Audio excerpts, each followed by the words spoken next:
Bonjour et bienvenue dans Science Infuse, l'émission de vulgarisation scientifique de Fadjet. Aujourd'hui nous parlerons d'animaux dangereux, nous nous demanderons pourquoi les nuits étaient noires et nous parlerons de géologie. Vous êtes dans Science Infuse et on commence tout de suite.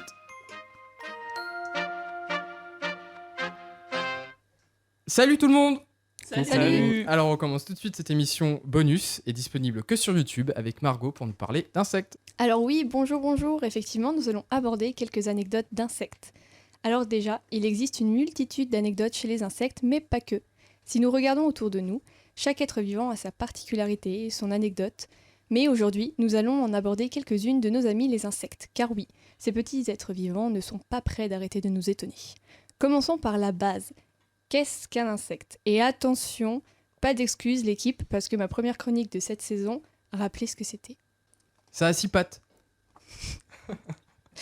Merci Corentin. De rien.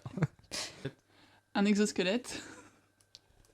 Alors donc, les insectes sont des arthropodes dont le corps est divisé en 3 segments. Ce qui va distinguer donc les insectes des autres arthropodes sont le fait que les insectes possèdent donc 3 paires de pattes, comme l'a rappelé Corentin, et une paire d'antennes, entre autres.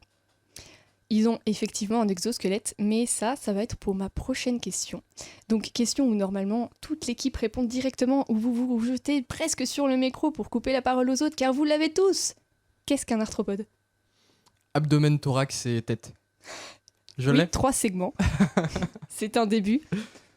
Les arthropodes, qu'est-ce qu'on a d'autre comme arthropodes ? Les araignées, non ? Ouais, mais des caractéristiques qui seraient communes. Enfin, c'est quoi pour toi les arthropodes ? Ça t'évoque quoi ? Ils ont un exosquelette. Comme le disait notre Ouais, chère c'est Mathilde. ce qu'a dit Mathilde. Alors du coup, les arthropodes désignent des organismes appartenant à un même groupe. Ces organismes vont donc partager des caractéristiques communes telles qu'un squelette externe, dit exosquelette, mais aussi des appendices articulés entre autres. Ici, je vous cite 2 des caractéristiques que partagent les organismes faisant partie de ce groupe, mais il en existe une bonne petite panoplie, comme par exemple les 3 segments, comme le disait Corentin. Après ces brèves explications, je vous propose de passer au petit quiz qui va rythmer cette chronique. Allez, donc vous êtes tous chauds ? Ouais. Ah ben, j'aime cet engouement, c'est parti. Alors tout d'abord, commençons par le thème camouflage. Selon vous, existe-t-il un insecte capable de se fondre sur une fleur ? Il y en a plein, non ? Bon, oui. Allez, je vais être Beaucoup. plus précis, je vais dire sur une orchidée. La menthe religieuse. Orchidée. T'as pas regardé ma fiche au moins ? Non, je te jure. Alors la réponse, Mathilde, est exacte. Il s'agit de la menthe orchidée, dont les 4 pattes ressemblent aux pétales d'une orchidée. Au premier coup d'œil, il est impossible de voir cet insecte quand il est dans son décor floral. La tromperie est alors parfaite. Autre petite anecdote sur cet insecte, les jeunes peuvent très rapidement sautiller et même entrer en thanatose. Quoi ? Une idée de ce que désigne ce comportement ? C'est un rapport avec la mort vu qu'il y a Thanos. Enfin, Thanos, je suppose. Joli, c'est un lien. C'est faire semblant d'être mort. Alors donc du coup, la thanatose est le fait de faire le mort. C'est un comportement défensif adopté par certains organismes dont notre menthe orchidée. En présence d'un danger, le corps de l'organisme va donc totalement se raidir dans le but de simuler une mort. Toujours dans cette idée de camouflage, pensez-vous, cette fois, qu'il existe un insecte pouvant être confondu avec une feuille ? Bien oui aussi. Lequel ? Une petite idée ? Les phasmes. Oh là là, très joli. C'est pas sur l'écorce que ça se camoufle le phasme ? Alors ça dépend, il y a plusieurs types, mais moi j'en abordais un bien particulier, donc la philie géante, qui elle du coup est un phasme qui va se fondre dans les feuilles ou qui va plutôt imiter une feuille. Le nom général, ça va être phasme feuille, et donc la philie géante en fait partie. Ces insectes sont donc capables d'imiter une feuille à la perfection, ce qui est assez impressionnant. C'est que la philie géante est même capable d'aller encore plus loin et est dotée d'un sens du détail plutôt exceptionnel, car elle imite également une feuille vieillissante en arborant des taches brunes sur son corps, ou même parfois les bords irréguliers d'une feuille abîmée, ce qui est plutôt impressionnant à voir. Plutôt rigoureux comme insecte. Et ça ne s'arrête pas là. La philie géante se balance d'arrière en avant pour imiter une feuille soumise à un vent léger. Ce mimétisme est vital pour cet insecte afin de survivre en échappant à ses prédateurs. La journée, l'insecte va donc être majoritairement immobile et vaquer à ses besoins. La nuit, tomber en toute discrétion. Passons à la suite. Pensez-vous qu'il existe une abeille capable de se coller sur le corps tout ce qui lui passe sous la main ? Et on va redire oui, parce qu'elle va avoir Oui, des je poils. pense. Enfin, du coup, Peut-être même. qui lui passe sous la patte et pas sous la main. C'était un petit jeu de mots. Alors donc, ce serait plutôt handicapant pour une abeille, mais une punaise ne va pas s'en priver, surtout pour se camoufler. C'est le cas de la réduve masquée, qui porte à juste titre son nom, car pour se cacher dans votre habitat par exemple, elle va utiliser les peignes situés sur le bout de ses pattes comme balais, et se les fixer sur son corps. Les déchets récoltés resteront sur son corps grâce aux poils entre guillemets sous forme d'encre situés sur son petit corps. Cela lui permet alors de se cacher de ses prédateurs et de ses proies. Car oui, les punaises se nourrissent de mouches, d'araignées, d'acariens, de punaises de lit et de mites. Nous allons maintenant passer à une petite partie sur des insectes que nous rencontrons en Lorraine et en Alsace, entre autres. Allons-y directement. Le venin des frelons est-il dangereux selon vous ? Oui. Oui, T'entends quoi par dangereux? Par rapport à une abeille, par exemple. très Est-ce que dangereux. pour vous, le venin du frelon est plus dangereux que celui de l'abeille ? Moi, je pense que c'est plus douloureux. Mais après, je pense que si dangereux, t'entends un risque vital, je pense que t'as le même risque vital, parce que ça dépend de où tu te fais piquer. Et après, si t'es allergique ou pas, ça peut être plus dangereux, non? Et la dose aussi, parce que le frelon il doit en avoir plus. Donc peut-être que pour la même quantité de venin d'abeille, c'est au final l'abeille est plus dangereuse. Eh bien du coup, cet insecte plutôt gros pour nous effraie assez souvent, alors qu'en réalité, comme beaucoup des insectes sociaux, le frelon va défendre son nid. Donc dans un périmètre en dehors de son nid, nous n'avons rien à craindre de lui, à moins que vous lui causiez des soucis. Donc, pour connaître la dangerosité d'un venin, une LD50 est mesurée. Une LD50 correspond à la quantité de venin entraînant la mort dans 50% des cas. Pour notre frelon, la quantité est de 90 mg par kilo, ce qui correspond à peu près à 180 piqûres, alors que pour l'abeille, il est de 6 mg par kilogramme, soit environ 40 piqûres. Donc il faudra beaucoup plus de piqûres de frelon pour pouvoir en mourir que celui d'une abeille, enfin que celle d'une abeille. En cas de danger, certains insectes crachent-ils du sang par le biais de leur cavité buccale pour se défendre. Mais est-ce que tu fais exprès d'utiliser le terme sang pour les insectes? Parce que techniquement, c'est pas du sang. Mais à toi de me dire, Corentin, pourquoi techniquement ce n'est pas du sang ? Eh bien, je ne sais plus. Bravo, Monsieur Chardin serait très fier de toi. Oui, j'espère que... bonjour si vous nous écoutez, mais... Eh bien oui, ça va être le moyen de défense pour certains insectes, comme le timarche crache-sang. Un coléoptère qui étant aptère, donc sans ailes entre guillemets, car en réalité elles sont sclérifiées. Bref, le timarche va donc être une proie facile. Pour pallier à cela, il va en cas de danger libérer de grandes quantités d'hémolymphe, ce qui semblerait effrayer ses prédateurs. L'hémolymphe est l'équivalent du sang chez les insectes. On y trouve des molécules de transport de l'oxygène, l'hémocyanine, équivalente à notre hémoglobine, des nutriments et des vitamines. J'espère que cela aura rafraîchi la mémoire de Corentin. Exactement, tout pareil, j'allais le dire. Eh bien, parfait.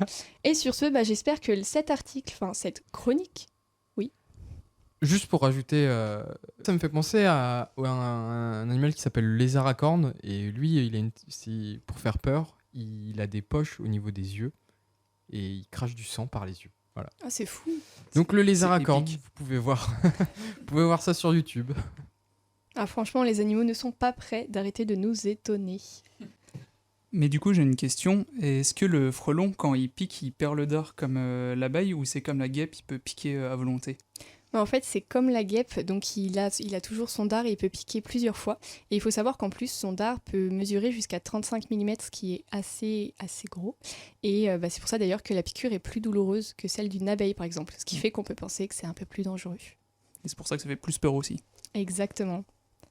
Eh bien, en tout cas, j'espère que cet article vous aura plu et qu'il vous aura appris de nouvelles choses étonnantes concernant le bel univers des insectes. Je passe tout de suite le micro à Mathilde. Et d'ailleurs, Mathilde, tu peux nous dire pourquoi la nuit est-elle noire ? Salut tout le monde. Alors oui, quelle chance nous avons d'avoir une nuit qui nous dévoile les étoiles et les galaxies, qui sans ce noir resterait à jamais invisible. Nous trouvons tout naturel de pouvoir observer l'alternance du jour et de la nuit dès que le soleil descend au-dessous de l'horizon. Et pourtant, le fait que la nuit soit noire n'est pas si évident. La question apparemment naïve que les enfants posent à leurs parents et qui les énerve parce qu'ils ne connaissent pas la réponse, a constitué un défi pour les plus grands esprits. La réponse est en partie liée à l'origine même de l'univers. Le premier à apporter une réponse, c'est l'astronome allemand Johann Kepler en 1610. Il est le découvreur du secret des mouvements planétaires. Supposons, raisonne-t-il, que l'univers soit infini. Un tel univers posséderait un volume infini contenant une infinité d'étoiles aussi brillantes que le Soleil. Ainsi, le regard, où qu'il se porte vers le ciel, devrait toujours rencontrer la surface d'une étoile, si les étoiles sont en nombre infini. Ce qui veut dire que la nuit éclairée par les étoiles devrait être tout aussi lumineuse que le jour, et que le ciel nocturne, quand le soleil éclaire l'autre face de la Terre, devrait être aussi brillant que le jour. En d'autres termes, il ne devrait pas y avoir d'alternance du jour et de la nuit, il ferait toujours jour. Or il n'en est rien, Kepler en déduit que l'univers n'est pas infini en taille, et qu'il ne contient pas une infinité d'étoiles. Mais les choses n'en restent pas là. L'idée d'univers infini refait surface en 1687 avec l'avènement de la théorie de la gravitation universelle du physicien anglais Isaac Newton. Selon Newton, la force de gravitation ayant une portée infinie, l'univers devrait lui aussi être d'une taille infinie. Si l'univers possède des limites, raisonne le physicien, il devrait exister en son sein une position centrale privilégiée. Toutes les parties de l'univers devraient logiquement s'effondrer sous l'effet de la gravité vers ce centre, y créant une grande masse centrale. Mais c'est le contraire de ce que l'on observe. Newton en conclut que l'univers devrait être infini, ce qui remit le paradoxe de la nuit noire sur le tapis. D'autres explications furent avancées. La plus notable fut celle du médecin et astronome amateur allemand Heinrich Olbers. Il suggéra en 1823 que la lumière des étoiles devrait être absorbée au cours de son voyage dans l'espace, ce qui atténuerait son intensité et rendrait la nuit noire. Mais cette explication ne fonctionne pas car la lumière ne se perd pas. Toute lumière absorbée est réémise. L'énigme de la nuit noire, connue aujourd'hui sous le nom de paradoxe d'Olbers, demeurait entière. La bonne réponse est venue en 1848 par l'inattendu poète américain Edgar Allan Poe. Génial inventeur du roman policier, l'écrivain était aussi fasciné par la cosmologie. Dans son poème en prose Eureka, écrit en 1848, il fait preuve d'une intuition fulgurante en proposant une solution radicalement nouvelle au paradoxe de la nuit noire.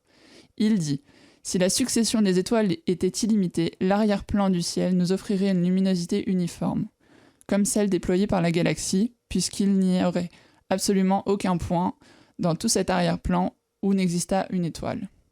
Donc, dans de telles conditions, la seule manière de rendre compte des vides que trouvent nos télescopes dans d'innombrables directions est de supposer cet arrière-plan invisible placé à une distance si prodigieuse qu'aucun rayon n'ait jamais pu parvenir jusqu'à nous. » Poe avance ici que la nuit est noire non pas parce que l'univers est limité dans l'espace, comme le pensait Kepler, mais parce qu'il l'est dans le temps. Autrement dit, il n'est pas éternel, mais a eu un commencement dans le passé. Le père du roman policier avait compris que la lumière, bien que voyageant à la plus grande vitesse possible dans l'univers, soit 300 000 km par seconde, met du temps pour parvenir à nos télescopes. Nous découvrons donc toujours les objets célestes avec du retard, le délai étant d'autant plus long que les objets sont distants. Passé une certaine distance, le temps mis par la lumière pour nous parvenir dépasse l'âge de l'univers, et nous ne voyons plus rien. Le ciel est noir. Parce que le cosmos est limité dans le temps, la lumière des objets célestes les plus éloignés n'a pas eu le temps de nous parvenir. Poe avait découvert la clé de l'énigme de la nuit noire. Mais les scientifiques n'ont pas l'habitude de s'inspirer de poètes pour élaborer leurs théories, et l'explication de Poe demeura lettre morte pendant plus d'un siècle. Il fallut attendre l'avènement de la théorie du Big Bang en 1965 pour donner une base scientifique à l'intuition prémonitoire du poète. Parce que l'univers a eu un début dans le temps et parce que la propagation de la lumière n'est pas instantanée, nous sommes dans l'impossibilité de l'observer dans sa totalité. Même si l'univers était illimité, seule la lumière des étoiles et des galaxies situées à l'intérieur d'une sphère d'horizon de 47 milliards d'années-lumière de rayon, qu'on appelle l'univers observable, a eu le temps de nous parvenir. Ainsi, je finirai ma chronique avec cette image. Comme le marin à bord de son bateau ne peut rien voir au-delà de l'horizon, l'astronome ne peut rien voir au-delà d'une certaine distance. L'obscurité nocturne est donc riche d'enseignements. Chaque fois que vous regarderez la douceur de la nuit, songez qu'elle porte en elle le début de l'univers. C'est pour ça que les parents veulent pas répondre à cette question. Et en observant la nuit noire, parfois on a aussi la chance de voir des feux d'artifice. Donc je vais vous laisser maintenant, Loris, à l'antenne, vous expliquer la science des feux d'artifice. Eh bien, merci Mathilde. Et oui, en effet, aujourd'hui, je vais surtout casser une idée reçue, dont une majorité de personnes, externes aux sciences, mais pas seulement, est persuadée, c'est la chimie, c'est mélanger des produits, des liquides ensemble dans des béchers et ça fait boum. Je suppose qu'il y en a beaucoup ici qui pensent ça aussi. De quoi c'est pas ça? Donc il faut savoir qu'il y a énormément de branches de la chimie dont chacune a ses spécificités. Donc la chimie des solutions peut se rapprocher de cette définition parce que ça utilise des solutions liquides. Mais il existe de nombreuses autres branches donc de chimie qu'on appelle du solide, où l'on travaille notamment avec des métaux ou avec le verre, pour rejoindre ma dernière chronique. Et dans ce cas, on travaille souvent avec des poudres. Je vais vous prouver que même avec ces poudres, il est possible de faire de la science explosive. Les réactions chimiques sont généralement assez difficiles à expliquer, surtout sans support, sans schéma, comme ici à la radio. Alors quel meilleur exemple pour illustrer cela que la plus visuelle et admirée des explosions, le feu d'artifice? Selon vous, comment marchent en général les feux d'artifice? Sans parler des composés de ce qu'il y a dedans. Alors moi je crois que très simplement, on met une poudre qui, quand elle s'enflamme, Projette l'objet. s'enflamme, et donc du coup, elle est contenue dans un conteneur qui du coup explose quand la poudre à l'intérieur est mise à feu. En gros, c'est ça. Enfin, c'est assez simplifié. Il manque des choses. Et la couleur, elle est pas due à la nature des poudres ou quelque chose comme ça? C'est ça en gros. Comment ça crée la couleur? C'est la question. Ah, Eh bah, oui. j'ai une idée. Vas-y. Des éléments particuliers qui brûlent. Comme par exemple avec les minéraux, il y a certains éléments, si on les met avec, je sais pas, du quartz, ça va changer la couleur. Et est-ce que par exemple, si tu mets dans ta poudre un peu de fer ou un peu de choses comme ça va influer sur la couleur? C'est exactement ça. Mais ça, sera dans la composition. Mais en fait, le principe même du feu d'artifice, c'est la réaction d'oxydoréduction. Ah. C'est vrai? Alors, elle est chers partout. auditeurs, si Elle est partout. si vous n'êtes pas du domaine de la biologie ou chimie, enfin des sciences en général, on en a tous entendu parler de cette équation et elle nous a tous empêchés de dormir la nuit, au moins une fois. Et oui, c'est assez difficile quand on connaît pas, alors qu'au final, c'est très simple et ça se produit dans la vie de tous les jours. Donc, pour simplifier le plus les choses, l'oxydoréduction, c'est un échange d'électrons entre deux entités. Donc c'est un couple qu'on appelle un oxydant et un réducteur. Donc le réducteur perd des électrons qui donnent à l'oxydant, tout simplement. Et donc c'est comme ça que se passe la majorité des réactions qu'on voit tous les jours. Par exemple l'oxydation des métaux. Donc, c'est pour ça qu'on dit que les métaux s'oxydent. Donc par exemple le fer qui rouille. Mais c'est aussi le cas de la combustion, tout simplement. La combustion, en fait, on apprend tout petit que c'est un combustible et un comburant. En fait, le combustible, c'est le réducteur, et le comburant, c'est l'oxydant. Tu peux donner des images, enfin quelque chose de plus concret? Et bah, c'est ce que je veux dire. Par exemple, le combustible, c'est la chose qui va brûler. Par exemple, quand on fait un feu de cheminée, c'est le bois. Et le comburant, ça va être l'oxygène. C'est quasiment tout le temps l'oxygène, le comburant. C'est pour ça que quand on met par exemple une bougie sous un verre, au bout d'un moment il n'y a plus d'oxygène, donc la bougie s'éteint. Exactement, parce qu'il manque de comburant. Et c'est donc toute la base de la pyrotechnie, qui est la science de la combustion des matériaux. Mais de quoi est fait ce fameux combustible? Donc vous avez déjà un petit peu répondu tout à l'heure à la question. Donc en gros, le feu d'artifice est composé de deux principaux éléments. Donc la première, ce qui va faire, comme tu avais dit Nicolas, l'explosion, c'est la poudre noire. Alors la poudre noire, qu'est-ce que c'est? C'est une substance explosive donc, qui a été inventée il y a très très longtemps en Chine, vers moins 200 environ, qui est un mélange de salpêtre, donc, qui est du nitrate de potassium, un minéraux qu'on retrouve sur des pierres dans certaines régions, avec du charbon et du soufre, et qui sert en gros qui a servi depuis longtemps de poudre à canon. Donc à la base c'était utilisé surtout pour la guerre, donc pour tout ce qui est canon, tout ça, mais ça a été utilisé très vite par les Chinois pour faire créer les feux d'artifice. Donc dans le temps c'était pour les festivités, pour éloigner les esprits ou pour même fêter les victoires de guerre justement. Mais avec Marco Polo, ça a été importé en Europe et c'est comme ça qu'est né les feux d'artifice en Europe. Que sont nés les feux d'artifice en Europe. Ensuite, aujourd'hui, elle a beaucoup évolué pour avoir beaucoup d'applications en sciences. C'est grâce à ça que fonctionnent les airbags, les extincteurs, les fusées de détresse, les allumettes et même aujourd'hui des propulseurs, donc c'est très utilisé. Donc ensuite, cette poudre noire, c'est ce qui crée l'explosion. Donc déjà pour la propulsion du feu d'artifice, et une fois qu'il est en l'air, pour l'explosion de la partie centrale qu'on appelle la bombe. Mais ensuite, qu'est-ce qui crée tout ce qu'il y a autour, les couleurs, les effets? Donc Corentin, t'avais un peu répondu à la question à l'avance. C'est des petits sels minéraux en fait qu'on met dans des petits sachets de poudre qu'on appelle les étoiles.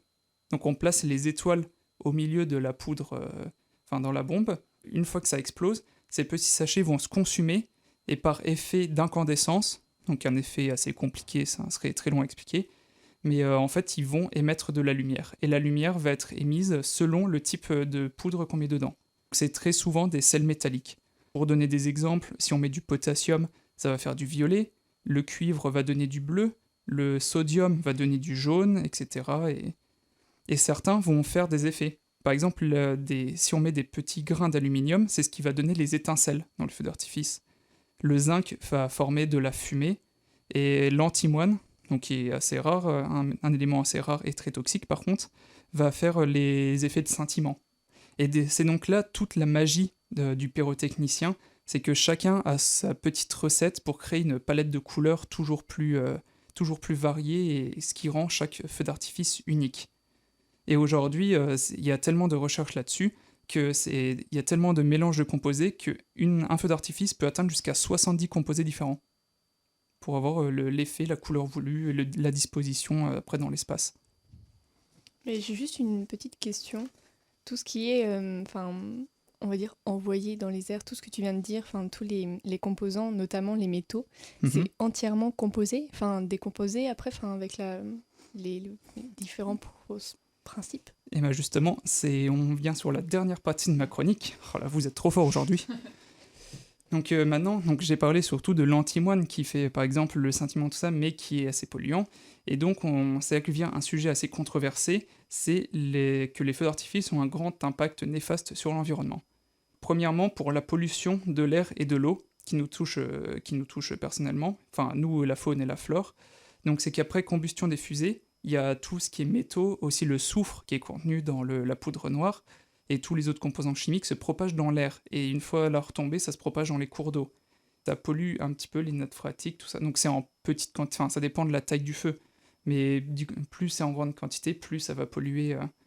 Et en plus de ça, il reste aussi des déchets, donc comme les enveloppes extérieures des fusées, les débris, tout, qui salissent la zone et qui laissent des toxines qui peuvent aussi empoisonner les animaux. Deuxièmement, aussi on n'y pense pas assez, mais les oiseaux sont très touchés par les feux d'artifice.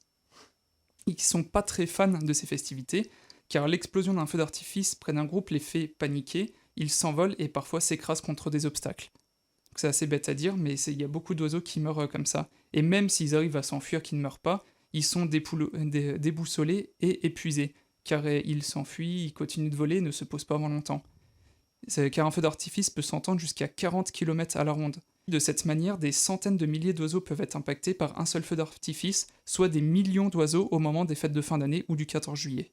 Reste à trouver une solution, soit pour limiter cette pollution, par exemple en limitant l'utilisation par les particuliers, éviter aux gens de faire péter des pétards en pleine rue, tout ça, limiter que pour les grandes fêtes, ou en développant des feux d'artifice écologiques. Certains scientifiques essayent de développer, mais ce serait moins impressionnant. Soit en les remplaçant par d'autres spectacles beaucoup moins polluants et beaucoup plus écologiques, comme par exemple les sons et lumière, car ils utilisent des lasers qui sont moins coûteux et moins dangereux. À voir si l'on serait capable de se passer de ces spectacles colorés qui sont aujourd'hui ancrés dans notre culture. Mais du coup, petite question aussi par rapport aux polluants. Quand, comme je disais tout à l'heure, quand c'est éjecté dans l'air et que ça va donc faire les effets, est-ce qu'il va y avoir un dégagement de gaz ou quoi pendant la réaction ? Oui, c'est ça. C'est les fumées qu'on voit en l'air quand les feux d'artifice sont finis. On voit beaucoup de fumée parce qu'en fait, le métal ne retombe pas. Il n'y a pas des briques de métaux qui tombent. Heureusement. En fait, tout se consomme. Justement, c'est ça le but de l'incandescence. En fait, les particules vont brûler jusqu'à se réduire. C'est ça qui va faire la lumière si jolie. C'est l'incandescence et jusqu'à ce que le grain de métal soit totalement consumé. Mais du coup, il restera des gaz. Okay. Donc souvent, surtout des gaz de soufre et du coup de certains métaux pas très bons pour la santé. Heureusement qu'il n'y a pas de plomb dans les feux d'artifice. Et comme j'ai déjà parlé un peu de métaux, Corentin va continuer en nous parlant d'autres minéraux. Et oui, Loris, je vais tout de suite vous parler de géologie et de cailloux. Bon, je vais tenter de vous éloigner de tous les préjugés pour vous montrer que ces gros et petits cailloux ont plein de secrets à nous dévoiler. Bon, déjà, je vais faire un petit tour de table. Comment est-ce que vous définiriez la géologie ? C'est l'étude de la Terre en général ? Presque. Bah, ça va être l'étude de plein de choses différentes, parce que ça va en même temps faire les différentes pas partie du sol, parce que ça va être la pédologie, mais les couches. Merci Mathilde. Tout ce qui est, je sais plus comment on appelle ça, il y a la croûte terrestre, la croûte océanique, je sais même plus si c'est le mot croûte. J'ai fait une chronique Ceci dessus. des souvenirs. Ouais, mais je suis pas très fan de la géologie, Nicolas. Mais ouais, il y a les cailloux, enfin il y a plein d'indices qui vont nous donner des Bon, des déjà, indices. j'ai utilisé le terme caillou, mais il faut le bannir et on va utiliser le mot roche. Des roches. Des Parce qu'à roches qui chaque nous C'est fois donnent plus des respectueux. qu'on utilise le mot caillou, un géologue ne dort pas la nuit.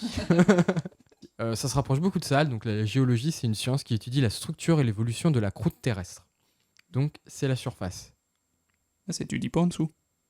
Non, enfin, t'es quand même obligé pour comprendre ce qui se passe à la surface, t'es obligé de voir ce qui se passe en dessous.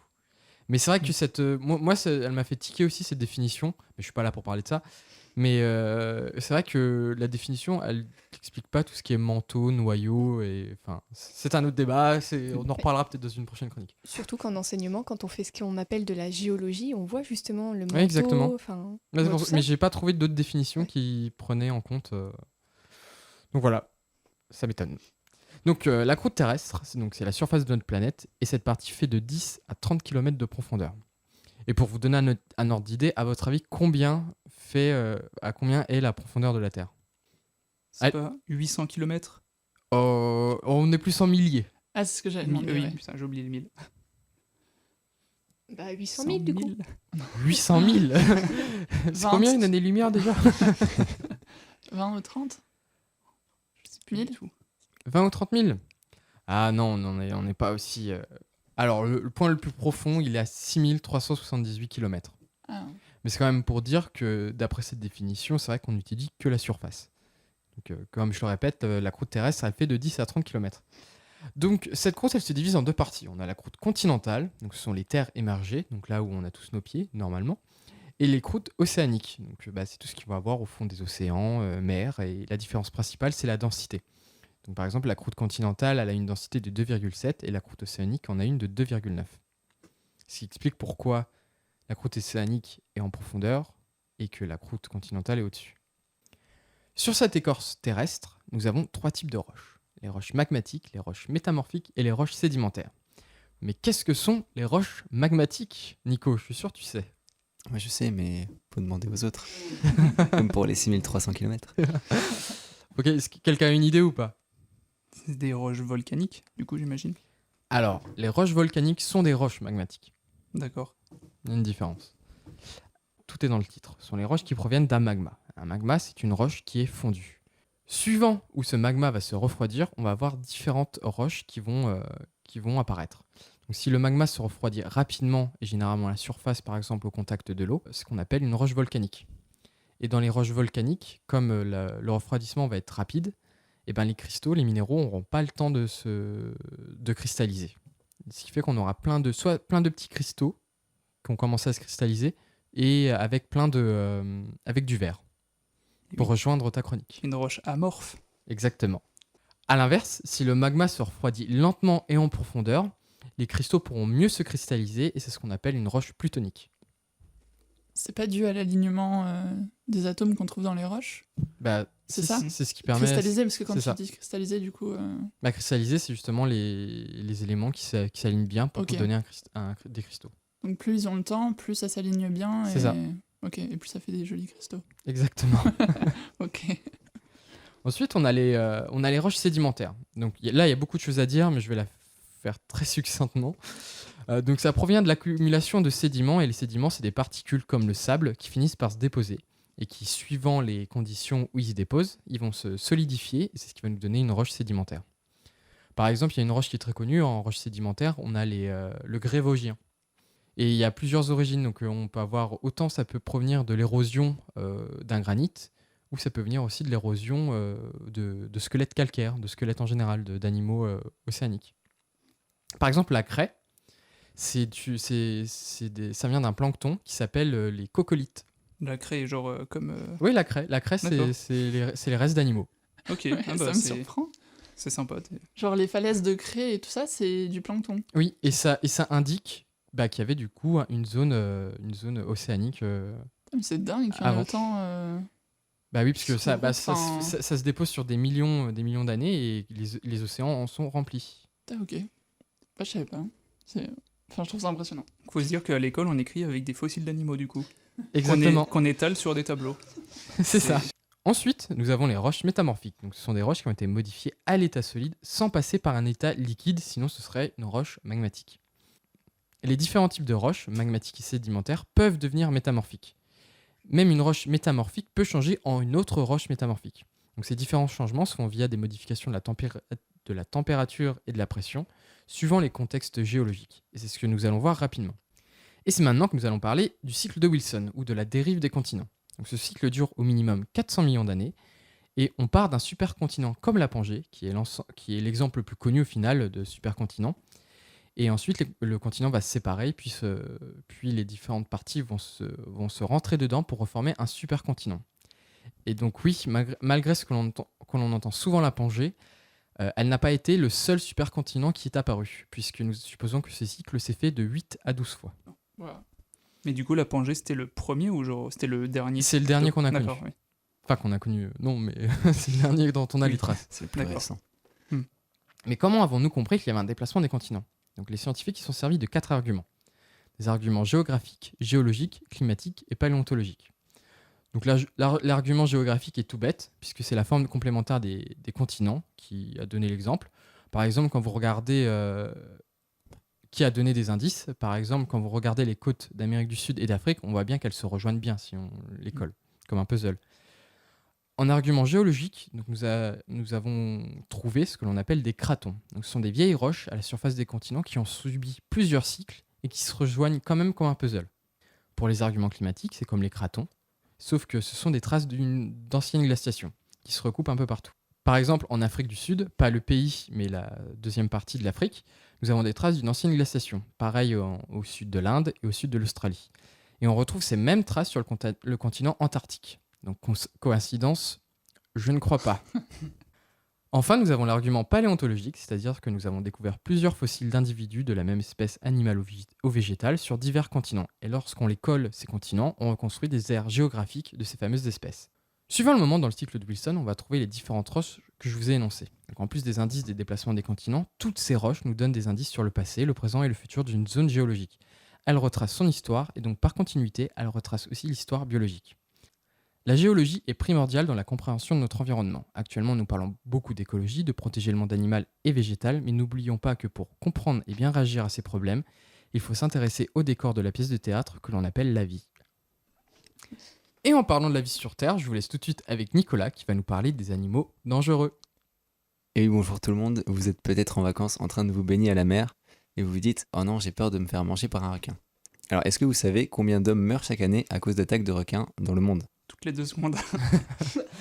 Non, ça doit être Moins de 100, moi, je dirais. par an. Par an. Moins de 20. Moins de 20, moins de 100, Moi, je dirais une trentaine. une trentaine, qui dit plus, Je qui dit dirais moins. ouais, entre 10 et 20. C'est vraiment pas beaucoup, je crois. Eh bien, c'est Ouais. une dizaine. Ah bah, Voilà, donc il n'y a pas de quoi s'inquiéter plus que ça. Le quiz d'aujourd'hui va parler des animaux qui sont un danger pour l'homme ou pas tant que ça en fait. Donc déjà, est-ce que vous savez quel est l'animal qui cause le plus de décès chez l'être humain ? Les moustiques. Eh oui, c'est le moustique, effectivement. Est-ce que vous savez combien à peu près par an ? Ah, c'est en millions. 400 000. Énorme. Non, Ouais, c'est je crois que c'est en millions. je crois que c'est 15 millions, non? 15 millions, 400 000. qui dit ou 400 000, passe du coq à l'âne, 2 millions. 2 millions. Alors non, c'est estimé à 750 000. Oh, je suis parti un peu bon, lent. vous vous doutez, c'est pas des morts directes, hein, vous faites pas piquer par un moustique et vous mourrez dans les 2 minutes. C'est à cause des maladies qu'ils nous apportent, donc comme notamment la fièvre jaune ou la malaria. Donc maintenant, on va aller dans les animaux un peu plus violents, on va dire. Donc quel est l'animal qui tue le plus d'hommes de façon directe ? C'est-à-dire où on décède assez rapidement à cause des dommages physiques, on va dire. Ah, je verrais bien un truc comme les hippopotames ou les éléphants. Moi, j'aurais dit J'allais dire pourquoi ça pas aussi. le serpent avec le venin. Les serpents... Non, mais j'irais aussi hippopotame ou rhinocéros, peut-être. Alors, Je suis pas sûr, rhinocéros, il y en a déjà pas beaucoup. Alors, personne n'a dit la bonne réponse. La bonne réponse était l'homme. Ah. Et oui, car il y a environ 450 000 meurtres par an. C'est quand même moins que les moustiques. Hein. C'est quand même moins que les moustiques. Effectivement, c'est moins que les moustiques. Merci, Loris. Et sinon, en parlant d'animaux hors hommes, Margot avait donné la bonne réponse en parlant des serpents. On estime que c'est à 50 000, entre 50 000 et 100 000, on ne sait pas trop. Donc vous voyez, on est à 750 000 pour les moustiques, 450 000 pour l'homme, et entre 50 et 100 000 pour les serpents, c'est notre podium. Donc le reste, c'est en dessous. Donc maintenant, les 3 prochaines questions, ça va être à votre avis, entre un tel et un tel, c'est lequel qui tue le plus d'hommes? À Ok. votre avis, entre le chien et le loup, lequel tue le plus d'hommes par an? Et si vous avez les chiffres ou les ordres de grandeur. Alors, Moi, je dirais que c'est le chien. c'est sûr, c'est les chiens. Parce que déjà, il y en a plus. Et que je pense qu'au On est niveau des plus en probas, contact ouais, avec eux, ouais. Que les loups, Ouais. c'est plus dur d'en trouver quand même. il y en a quasiment Après, plus. j'ai pas d'ordre de grandeur. Ok. sur tout ça. Déjà, Super. Alors effectivement, c'est donc les chiens qui font plus de morts, et il y a environ 30 000 morts Wow. par an causées par des chiens. Oui. Alors, c'est pas une raison pour les abandonner. hein. C'est pas une raison pour les abandonner, bien sûr. Mais tu sais ce que c'est comme mort? Si, par exemple, s'ils attaquent ou si c'est par exemple. C'est en fait, S'ils te mordent, ils te donnent des maladies. et la plus souvent, c'est quand même dû à des attaques. Mais ce qu'il faut, c'est que j'ai pas tous les chiffres, donc je suppose que c'est aussi beaucoup, pas forcément des chiens qui ont tiré leur propriétaire, mais peut-être des chiens errants. Parce qu'en fait, donc pour vous donner un exemple, les loups, il y a qu'une dizaine de morts par an aussi. Mais ce qu'il faut savoir, c'est que les loups, ils ont une très mauvaise réputation, et en fait, la plupart des loups, ils ont peur de l'homme. Ce qu'un chien errant n'aura pas forcément, parce qu'il aura déjà eu des maîtres humains. Et c'est aussi pour ça que il faut relativiser en fait. Et la plupart des espèces qu'on croit dangereuses ou pas, notamment le requin et donc le loup, en fait, ils souffrent d'une très très mauvaise réputation, alors qu'au final, l'homme, c'est pas une de leurs proies naturelles, donc ils vont avoir tendance à s'en éloigner au lieu d'attaquer. Ça, c'est à cause du cinéma. Ouais, et en plus, pour revenir sur le requin, le plus souvent, c'est des accidents. C'est parce que, enfin, je sais qu'en tout cas, souvent, les morts imputées au requin, c'est souvent des surfeurs. Et en fait, vu du dessous, ils ressemblent à des phoques ou des otaries et des choses comme ça, et ça reste un accident. Enfin, Oui, c'est c'est pas, on n'est pas la proie du requin en soi. Non, Il n'est pas habitué à manger de l'homme, donc il va pas nous rechercher spécifiquement. Enfin voilà, c'est ça. c'était pour la petite parenthèse vers le requin. Non mais oui, tout à fait Mathilde. Alors, question suivante, entre un lion et un hippopotame. Ah bah, l'hippopotame. Ah, L'hippopotame. J'aurais dit l'hippopotame Sûr. aussi. Pareil. Ok, et ben vous avez raison. Donc les hippopotames, il y a environ 500 morts par an contre 100 pour les lions. Donc c'est quand même des ordres de grandeur assez proches, même s'il y en a C'est- quand même 5 fois plus. Ça fait quand même beaucoup, quand même, je trouve, de morts par an juste avec les animaux. Depuis le début. Et maintenant, entre un crocodile et un éléphant. Bah, l'éléphant, hein, parce que je crois que. Quoique, un crocodile, ça court vite. Ah, puis Genre, je dirais le crocodile, sait- parce qu'en plus, il y en a en Amérique et tout, les crocodiles. hein. Ouais. Donc, Ah, Donc, j'aurais il dit y en a crocodile. plus, Ah, ouais. Oui, c'est vrai que c'est peut-être des caïmans plutôt. activité. Genre dans, Ah, dans crocodile, dans crocodile, il y a caïman, alligator. Ah, ok. Crocodile alors. Dans les Le sauriens. doute. Et moi, je dis éléphant pour aller à l'inverse. Non, puis en plus, c'est en mode disparition, les éléphants et tout. Enfin, c'est tout ce Moi, je bâtiment. dirais les éléphants parce que franchement, les crocodiles, généralement, ça bouge pas. Il faut vraiment y aller pour se faire bouffer par eux. Eh ben non, c'est les crocodiles. Les crocodiles sont à peu près à 1000 morts par an, tandis que les éléphants sont à peu près 100 morts par an. Et en fait, il faut savoir que les crocodiles, c'est un des rares animaux qui sont dans la liste qui tuent, enfin, quand ils sont amenés à tuer un homme, le font vraiment dans l'intention de le manger. Ok, Voilà, parce que par exemple, les éléphants ou les hippopotames, c'est vraiment Pour se défendre. de la défense. En général, les loups aussi et les serpents aussi. Genre, le crocodile, c'est un des seuls animaux qui s'il croise un homme, il se dit miam, c'est mon casse-croûte, quoi. C'est la proie. Voilà, donc maintenant que j'ai parlé des animaux qui font des morts, je vais parler des animaux dangereux en général. Alors, est-ce que vous savez quel animal est le plus toxique? Et du coup, Margot en a parlé juste avant, comment on juge qu'un animal est toxique? Alors moi, j'ai pris en compte le fait que c'était l'animal qui allait avoir le venin le plus toxique, donc avec une LD la plus faible. Rappelle-nous ce que c'est une LD, Margot. Une LD 50. Alors, une LD50, ça va être du coup la dangerosité d'un venin qui sera mesuré. Et ça sera donc en fonction de la quantité de venin entraînant la mort dans 50% des cas. D'accord. Merci Margot. De rien. Alors, est-ce que vous avez des idées ou au moins juste le type d'animal que ça peut être? Je vous laisse à vos débats. Une méduse. Une méduse, Moi, ce sera un scorpion. un scorpion. Bah, moi, je resterais sur le serpent, bizarrement. Peut-être une abeille. Non, je Moi, pense je dirais, pas. il y a un truc, pas les un fourmis frelon, aussi ou Si, des c'est la insectes. fourmi, mais oui, Ouais. c'est les fourmis. C'est la fourmi, oui. Alors, vous dites quoi, fourmi? Oui, Ouais, fourmi. fourmi. Surtout une en particulier. Alors, Oui. Je sais plus J'ai comment plus ça s'appelle. le nom, Ah, mais. c'est pas la fourmi revolver C'est ou rouge ou un fusil truc ou comme je ça, sais non plus. alors non, pas du tout. Ça, ce sera pour une prochaine question. Ah. Parce que, en termes de venin pur, c'est un serpent qui s'appelle le taipan du désert. J'aurais pas dû changer d'avis. Qui, bon, je vous laisse, petite question bonus. À votre avis, où vit-il? Dans le désert? En Australie. Ah, Donc en fait, le taipan du désert, il a une LD50 de 0,013 mg par kilogramme. En Wow. fait, on suppose que dans une seule de ces morsures, il y a assez de venin pour tuer 100 personnes. 100 Ah hommes de oui. 70 kilos. Je savais déjà que c'était impressionnant pour la mamba noire qui peut tuer 10 personnes en quelques minutes, même secondes. Mais alors là, c'est encore. Ouais. C'est Le encore plus mamba noir, impressionnant. je suis étonné que vous ne l'ayez pas cité, c'est un serpent qui est assez connu pour sa dangerosité. En fait, le mamba noir, il a aussi une mauvaise réputation. Bon là, elle est justifiée. C'est que le mamba noir, il est agressif envers l'humain. C'est-à-dire que si vous voyez un mamba noir, vous ferez mieux de dégager le plus vite possible parce que c'est assez agressif et c'est assez rapide. Alors que la taipan du désert, je sais pas comment ça se prononce d'ailleurs, taipan, c'est T-A-I-P-A-N, elle est très craintive. C'est-à-dire que souvent, le fait que vous marchiez près d'elle, elle va sentir le sol vibrer et elle va aller se cacher. Elle sera pas agressive, mais son venin est beaucoup plus mortel, beaucoup plus violent que celui du mamba noir. Mais celui du mamba noir est mortel aussi. Alors d'ailleurs, petite parenthèse pour tous ceux qui seraient adorateurs de serpents, je conseille très vivement l'émission Snake City sur Nat Geo Wild. Très bonne émission qui explique bien les serpents. Alors maintenant, on va un petit peu rester juste dans les serpents.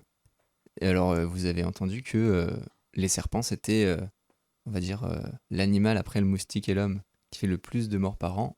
Mais est-ce que vous savez quel type de serpent fait le plus de victimes humaines? Les cobras. par type de serpent, tu veux dire leur technique Ouais, pour non, tuer non. Ou, Par exemple, comme Loris a dit, est-ce que c'est un cobra? Est-ce que ça va être un boa? Est-ce que ça va être une vipère? Est-ce que ça va être... Bah, moi, j'hésiterais entre les cobras, parce que je sais que c'est assez C'est dangereux aussi, agressif, et ouais. les mambas, justement. Moi, je vais partir comme Margot, mais surtout sur les cobras. D'accord. Eh bien, en fait, c'est une vipère. C'est la vipère de Russell, Ah, mais je le savais. Mais c'est pas grave. qui fait donc environ 25 000 morts par an. Donc, c'est-à-dire presque la moitié des morts de serpents sont dues à elle. Et sinon, c'était pas loin avec les cobras, parce que j'ai plus le nom, mais il y a un cobra en Inde qui, juste en Inde, fait environ 15 000 morts par an. Voilà. Mais surtout que je crois que les cobras, ça se cache un peu dans les coins et ça attaque. Genre, tu les vois pas forcément. Et... Bah, surtout que tu as un type de cobra en fait qui te lance le venin. Donc ça va pas seulement te mordre, ça va juste te le lancer. C'est cracheur de venin, donc Ça, c'est c'est encore horrible. pire. Les serpents sont nos amis. En fait, la particularité de la vipère de Russell et donc du cobra en Inde, c'est que ce sont des serpents comme le mamba noir qui sont très agressifs envers l'humain et qui vont pas hésiter à attaquer.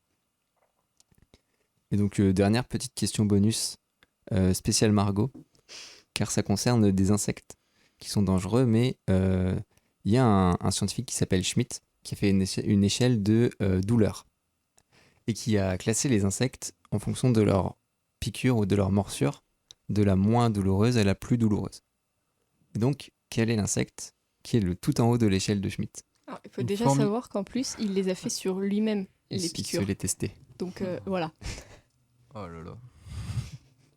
Alors, est-ce que vous savez quel est l'insecte le plus violent, donc, selon l'échelle de Schmidt? Une fourmi. Mm. Mais je n'ai plus le nom. Je crois que c'est une fourmi rouge justement, mais après je sais plus. Je sais que tout à l'heure Loris parlait de la fourmi revolver, Bah, je sais qui plus fait où la c'est, même fusil sensation, ou revolver, je sais plus, mais qu'en fait presque c'est une arme à feu, mais je sais pas si c'est celle-là. C'est la fourmi balle de fusil. Ah ouais. Mm. C'est ça, qu'on trouve notamment en Guyane. Donc du coup, elle est tout en haut de l'échelle, donc à 4, ce qui est la note maximale. Et donc pour vous donner une idée, le premier seuil, donc le niveau 1, ça correspond à une piqûre de guêpe. Ce qui est déjà pas Ah, mal. rien que ça. Voilà. Donc voilà, si vous voyagez en Guyane et que vous croisez ces fameuses fourmis ces fourmis balles de fusil, vous pouvez... Ça donne très envie de découvrir la Oui, Guyane. voilà. Et donc c'est fini pour ce petit quiz sur les animaux dangereux. Bon, j'ai un petit peu enlevé l'Australie parce que sinon il y aurait eu beaucoup trop de choses à dire. J'ai juste laissé le petit taipan et je vous remercie d'avoir participé. C'était la dernière émission de cette année. On vous souhaite à tous de bonnes vacances d'été, et on espère vous retrouver à la rentrée et à bientôt. Ciao. Salut. Salut.